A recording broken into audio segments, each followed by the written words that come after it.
મિત્રો, સાયબર ફ્રોડની એક નવી ટેકનિક વિશે તમને જણાવું અને એ ટેકનિક છે કોલ મર્જ.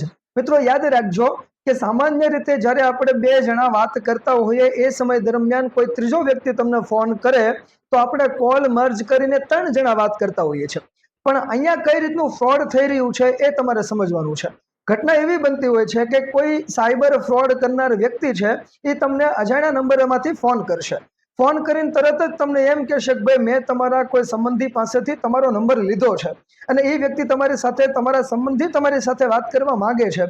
એટલે તમે એનો ફોન આવે એટલે તમારો કોલ જે છે એની સાથે મર્જ કરજો. આટલું જ્યાં બોલે ત્યાં તરત જ તે બેંકમાંથી તમને એક ફોન આવશે. એટલે તમે એનો કોલ મર્જ કરો છો તો બેંક વાળા જે છે એ તમને ઓટીપી આપવા માટે તમને ફોન કર્યો હોય, પરંતુ તમે જેવો કોલ મર્જ કરો છો એટલે આપણો ઓટીપી ઓલા ફ્રોડ કરનાર વ્યક્તિને પણ સંભળાશે અને તમારા ખાતામાંથી પૈસા ઉપડી જશે અથવા તો તમારી સાથે કોઈ સાયબર અપરાધ થશે. એટલે મિત્રો ખાસ યાદ રાખજો કે કોલ મર્જ નામનો આ એક નવો સાયબર ફ્રોડ આવી રહ્યો છે.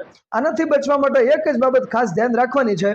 એ કઈ બાબત છે કે તમારે કોલ મર્જ કરવાનો થતો નથી. કોઈ અજાણ્યા નંબરમાંથી ફોન આવે છે તો તમારે કોલ મર્જ કરવાનો નથી. અને બેંક જો સામેથી તમે જ્યાં સુધી ઓટીપી ન માંગ્યો હોય ત્યાં સુધી ઓટીપી આપવા માટે જો તમને કોઈ ફોન કરે તો પણ તમારે ફોન ઉપાડવાનો થતો નથી. એટલે કોલ મર્જ નામના સાયબર ફ્રોડ થી બચવા માટે આટલી બાબત ખાસ ધ્યાન આપજો મિત્રો. આભાર.